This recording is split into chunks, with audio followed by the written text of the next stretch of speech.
Il est 3 heures du matin. Vous êtes allongé dans le noir, les yeux ouverts. Demain, la journée est importante, et vous le savez. Alors vous décidez de dormir. Vous le voulez. Vous fermez les yeux, vous respirez, vous vous concentrez, vous y mettez toute votre volonté. Et il se passe exactement le contraire. Plus vous voulez dormir, plus vous êtes éveillé. Chaque effort semble resserrer quelque chose au lieu de le dénouer. Ce phénomène, vous l'avez vécu, tout le monde l'a vécu, et il y a un siècle, un pharmacien de Nancy en a fait le cœur de toute sa méthode. Émile Coué appelait cela l'effort converti, l'effort qui se retourne contre celui qui le fournit. Comprendre cette loi, c'est comprendre pourquoi tant de nos tentatives échouent précisément parce que nous essayons.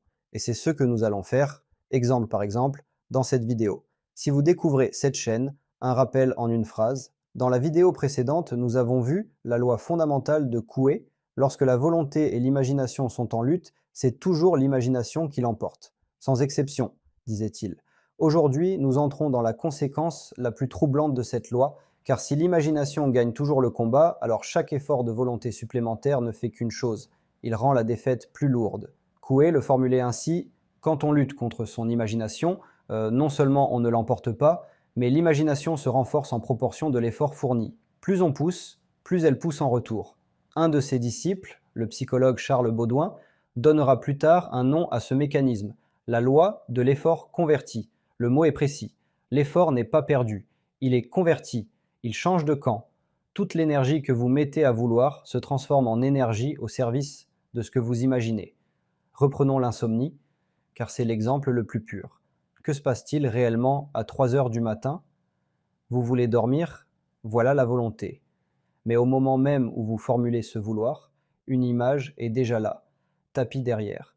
L'image de vous, éveillé, épuisé demain. C'est elle qui a déclenché l'alarme. Et chaque effort pour dormir commence par consulter cette image pour vérifier où en est le problème. Vous voulez dormir, donc vous vérifiez que vous ne dormez pas. Vous arrosez la plante que vous voulez arracher. Le sommeil, lui, ne se commande pas, il vient quand on cesse de le convoquer. Tout le monde sait cela. Et pourtant, à 3 heures du matin, tout le monde recommence. Deuxième exemple que Coué aimait citer, le nom oublié. Vous connaissez ce visage, vous connaissez ce nom, il est là, sur le bout de la langue. Alors vous le cherchez, vous fouillez, vous forcez, vous serrez les mâchoires. Rien. Le nom recule à mesure que vous avancez. Puis la conversation change de sujet. Vous pensez à autre chose et 10 minutes plus tard, le nom remonte tout seul, tranquillement, comme s'il n'avait jamais été perdu. Qu'est-ce qui a changé? Une seule chose, l'effort a cessé. Tant que vous cherchiez, l'idée dominante était « je n'arrive pas à le trouver ». Et l'imagination exécutait fidèlement le programme. Troisième exemple, le fou rire. Vous êtes dans une situation où il ne faut surtout pas rire, une réunion, une cérémonie, et précisément parce qu'il ne le faut pas, l'envie monte. Vous luttez, vous mordez l'intérieur de vos joues, vous pensez à des choses tristes. Peine perdue. Chaque effort pour ne pas rire rend le rire plus irrésistible. Parce que chaque effort commence par se représenter la catastrophe, c'est-à-dire par l'imaginer. Celui qui n'y penserait pas du tout ne rirait pas. Coué observait le même mécanisme dans des cas plus douloureux.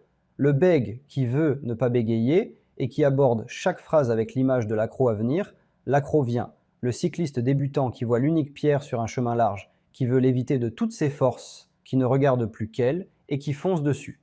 Le trac de l'examen, l'étudiant qui a passé la nuit à se répéter qu'il ne doit pas perdre ses moyens et dont l'esprit devient blanc au moment précis où il s'assoit.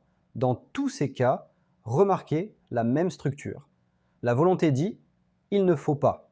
Mais pour dire « il ne faut pas », elle doit d'abord montrer ce qu'il ne faut pas. Elle projette l'image de l'échec sur l'écran intérieur, et l'imagination, qui ne connaît pas la négation, ne retient que l'image. Voilà le point que Coué a vu avec une netteté remarquable. L'imagination ne traite pas les phrases, elle traite les images. Dites à quelqu'un « ne pensez pas à un citron », que fait son esprit? Il fabrique un citron, la négation appartient au langage, pas à l'image. On peut nier avec des mots, on ne peut pas nier avec une image. Quand vous vous répétez « je ne dois pas trembler », la seule chose que votre imagination reçoit, c'est le verbe trembler, illustré. Alors que faire? Si l'effort se convertit, faut-il ne plus rien vouloir? Non. Coué ne prêche pas la passivité. Il propose un déplacement. Puisque le combat frontal est perdu d'avance, on ne combat pas, on remplace. On ne lutte pas contre l'image de l'insomnie, On installe doucement, sans y croire, sans forcer, une autre idée, et on la laisse travailler. C'est exactement pour cela, nous l'avons vu dans la première vidéo, que la formule doit être récitée mécaniquement, sur un ton de litanie, sans aucun effort de conviction. Le moindre effort réveillerait la lutte. Et la lutte, l'imagination la gagne toujours. Il disait aux gens de Nancy quelque chose comme ceci. Ce qui est facile ne demande pas de volonté. Dites-vous que c'est facile, et cela le devient. L'inverse est tout aussi vrai, et c'est peut-être la phrase la plus importante de cette vidéo. Au moment où une chose vous demande un effort acharné, demandez-vous quelle image en dessous est en train de gagner un mot d'honnêteté, comme toujours sur cette chaîne.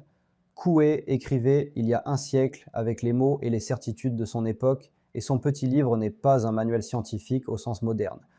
Mais il est frappant de voir que la psychologie expérimentale, bien plus tard, décrira des phénomènes voisins, la difficulté à supprimer une pensée sur commande, l'attention qui se fixe sur ce qu'elle veut éviter.